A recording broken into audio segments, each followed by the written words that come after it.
What's going on, everybody? I'm Jory Goodman, the Time Teller. I'm already chuckling at the beginning of this episode because I realized that this week has been kind of wonky, okay? We started off the Monday episode kind of negative, kind of heated. We were talking about the Chopard Alpine Eagle. And then, today we're actually going to do a list episode, and lists are typically what we do on Wednesdays. Whatever. I figured, you know what, the beginning of the week, kind of heated, kind of negative, so let's ride into the weekend on Friday with a bit of a laid-back hits and misses episode. And this is going to be very, very fun because we're going to be talking about something I'm super duper passionate about. Now, you guys might know me as somewhat of a vintage collector, and it's true. I have an affinity towards vintage watches, but I have a soft spot for G-Shocks. That's right, today we're going to be talking about G-Shocks. Now, G-Shocks, there are so many of them. They're very attainable. They're usually pretty affordable. So when you get one, you find another you like, and then you pick that one up, and then you find another one you like, and you pick that one up. It's like Pokemon. You gotta catch them all. Well, I'm very excited to say that this year, at the time of filming, 2019, G-Shock has been very, very innovative. They've been redesigning things. They've been doing some more limited editions, and they've been coming out with some new series. So I've kind of made a list of hits and misses for Casio G-Shock 2019, and yeah, it should be a very, very fun episode. Let's start off with the hits. It's 5:15 p.m. Let's get down to business.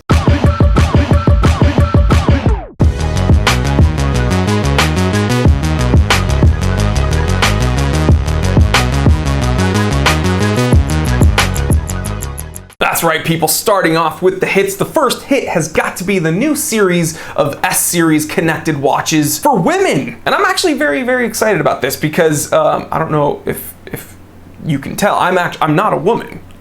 I am a man. Don't let my sensitive skin fool you and my hourglass figure. But I'm a man. But yeah, guys, although I am in fact a man, I get very excited when companies release more watches that are catered towards women. Because the truth is, there aren't a whole lot of watches for the girls out there. Now, I'm not blaming the watch industry, okay? Because women, they make up a very, very small percentage of the consumer base. So again, the demand isn't there, so the watch industry isn't gonna waste their resources building up a supply of watches that might not get sold. But either way, G-Shock is doing their part. They're trying to release some more watches catered towards women. Now, this is kind of funny, okay, because according to their website, all right, inspired by the popular men's GBA 800 Power Trainer collection, these new watches play off the collection's simple one-tone color design and offer a comfortable, compact case that has been reduced down to 45.2 millimeters. So according to G-Shock,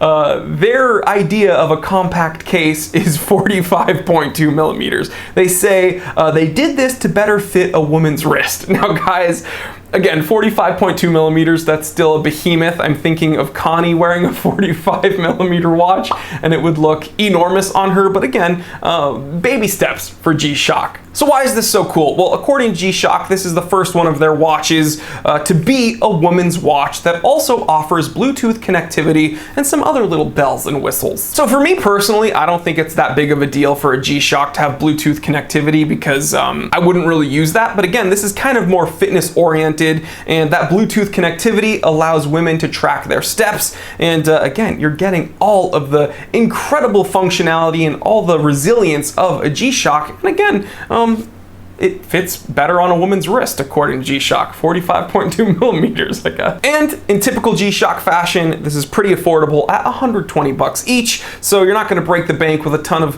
connectivity and a ton of G-Shock resilience for the gentler of sexes. There, I said it, I said sexes, and if YouTube demonetizes me, whatever. I meant gender.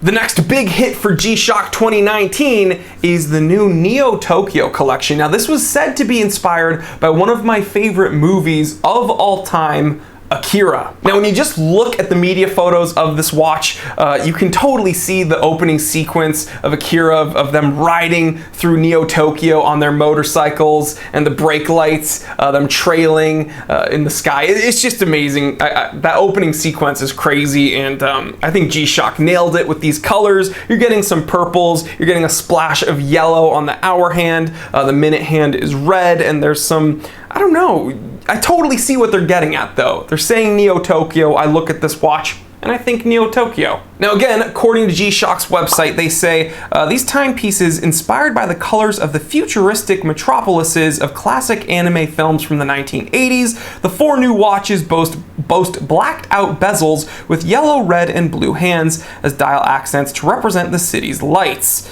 Very, very cool. They have a few different models. They have the DW6900, the GA140, the GA700, and the GS100. Excuse me, GAS100. So guys, you're getting all the crazy ruggedness of a G-Shock, but you're getting that really cool Neo Tokyo aesthetic. And the best part about this watch is it's coming in just under $100 at $99 a pop. Very, very cool. Okay, so the next hit for G-Shock in 2019 is actually a very, very simple watch, right? There's not a huge design change. There's not a huge amount of added bells and whistles. It's just a very simple watch, and this is very, very affordable. One of the most affordable watches on the list, coming in at $62.24 at the time of filming. Link to the watch will be in the description below, and this is G-Shock's new GA800. So what first turned me on to this GA800 was the supreme legibility. There's not a whole lot of bells and whistles mucking up the dial. Again, very simple display on the front, a front-facing light button, which is huge. I love how intuitive it is, and again, big, bold white hands, very easy to read, very easy to tell the time. This is kind of what I think of when I think of a G-Shock. Again, only $62 and some change. You can't beat it. Okay, so that GA800 was one of the more affordable watches on the list, again, coming in around $62. This next big hit, it's the opposite. It's incredibly expensive, coming in around $1,500. So why is this G-Shock so freaking expensive? Well, the new G-Shock GMW B5000 TB1 is full metal titanium with a sapphire crystal. So when you look at it, it just looks like a typical DW5600, right? Well, if you touch it, you realize it's not resin, it's fully titanium. Again, with a sapphire crystal. So would I really spend $1,500 on a watch that just, for all intents and purposes, is a DW5600? Probably not. But if I had just money to burn, this would be pretty cool. I mean, come on, fully titanium, sapphire crystal, and it's totally stealth, man. You wouldn't expect it looking at it. But yeah, coming in around $1,500, it's a pretty penny. But it is something totally different, and when I first saw pictures of this, I thought it was incredibly cool. So I'm gonna put it on the hit list. That sounded bad. What I meant is it's a hit.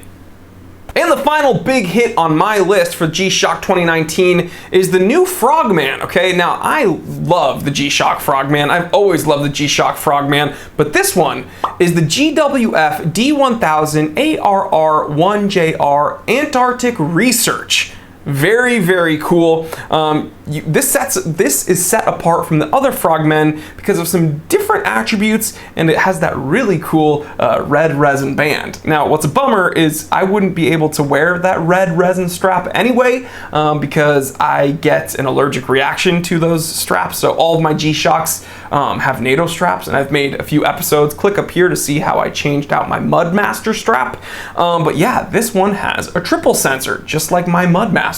So this new Frogman with the triple sensor, the Antarctic Research ROV, it actually has atomic timekeeping, solar power, and a sapphire crystal. But how it differs from my Mudmaster's triple sensor is that this does have the compass and a thermometer, but it has a tide and moon graph. So guys, this kind of follows the whole nautical theme of the G-Shock Frogman. And yeah, if you want to be on land, you get the Mudmaster, and if you want to be exploring the very, very cold depths of the Antarctic, you get the Frogman. But yeah, guys, this one's gonna be released on October 11th of this year, and very excited about it. It's coming in at 130,000 Japan yen. Let's do the conversion of that. I think that's 1,300 bucks. But yeah, overall, a very, very cool watch. Now guys, that finishes up my list of hits, and now we're gonna move on to the misses of 2019. All right, so now it's time to look at the big misses. Swing and a miss for G-Shock 2019. Now guys,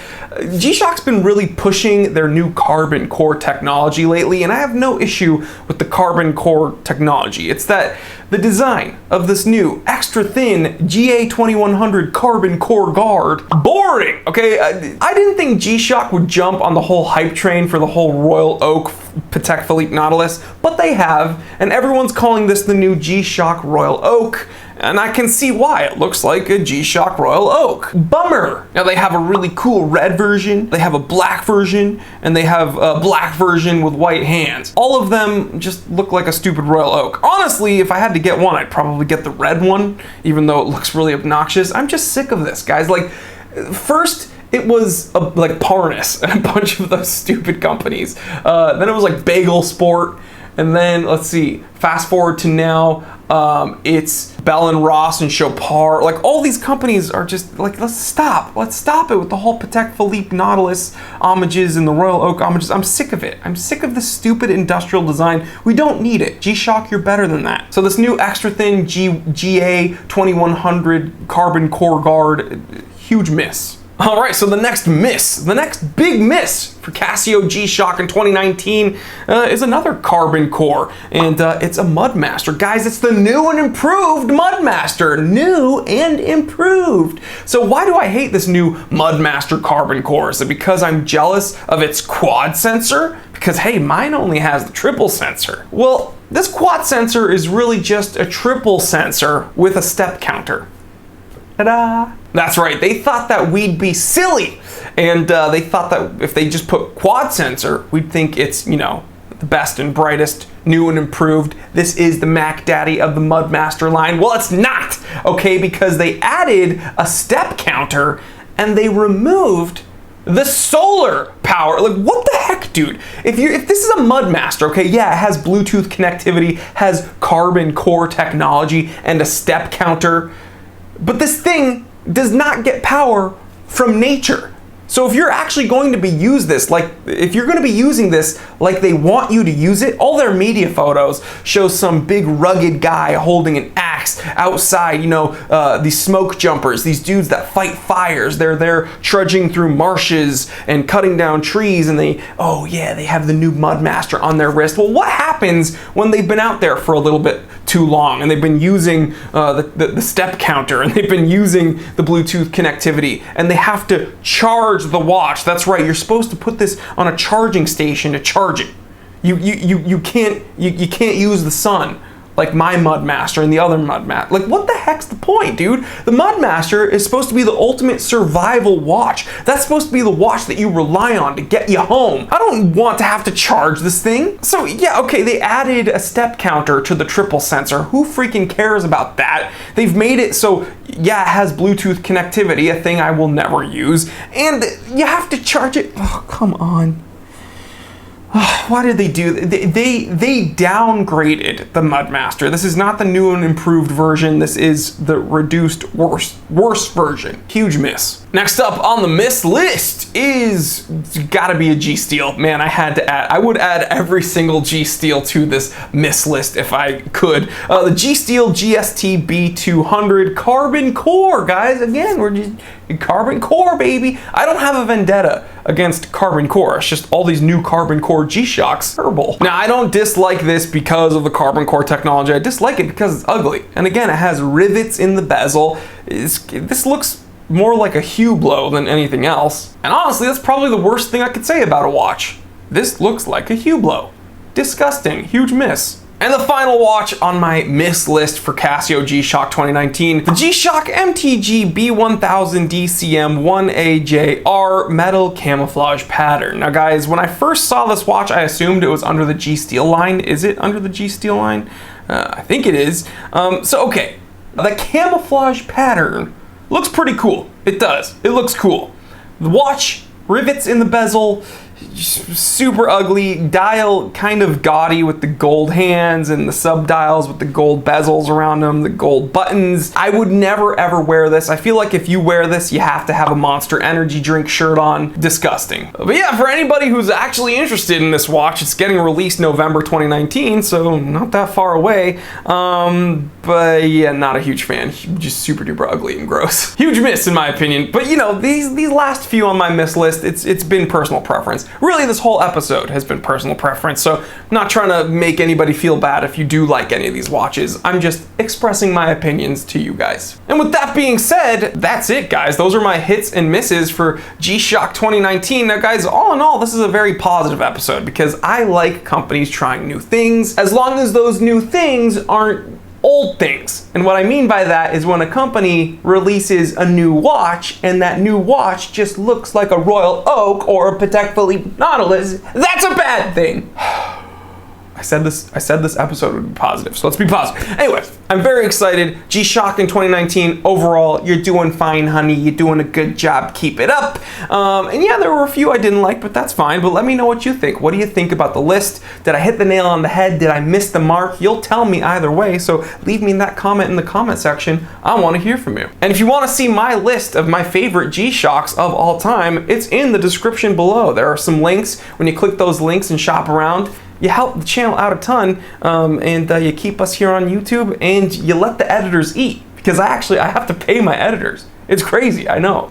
I shouldn't, but I do. And if you want to go above and beyond, then please shop at thetimetellershop.com. Every vintage luxury watch there is hand-picked by me, serviced with a 1-year warranty, T3 certified, 100% kosher. And yeah, again, guys, I hand-pick every one of those watches, and every time I add a watch to the site, they get gobbled up, so don't miss out. Click the link in the description below and check it out. And guys, please subscribe if you haven't already. Hit the bell icon if you haven't already. Share this with other watch enthusiasts, other people that you think would enjoy this. I'm Jory Goodman, the Time Teller, and always remember, I didn't invent time, I just tell it. Real quick, if you enjoyed this episode, then do not worry, the fun doesn't need to stop here. Check out these recommended episodes that are going to be popping up on the screen anytime now. Also, take a moment, check out my brand new channel, the Time Away channel. It's where I talk about everything outside of the watch world, some of my other collections, some of my other hobbies. And if you're not interested in any of that, don't worry, just stay right here and I will see you right here. Because I never leave. I am trapped inside of this camera.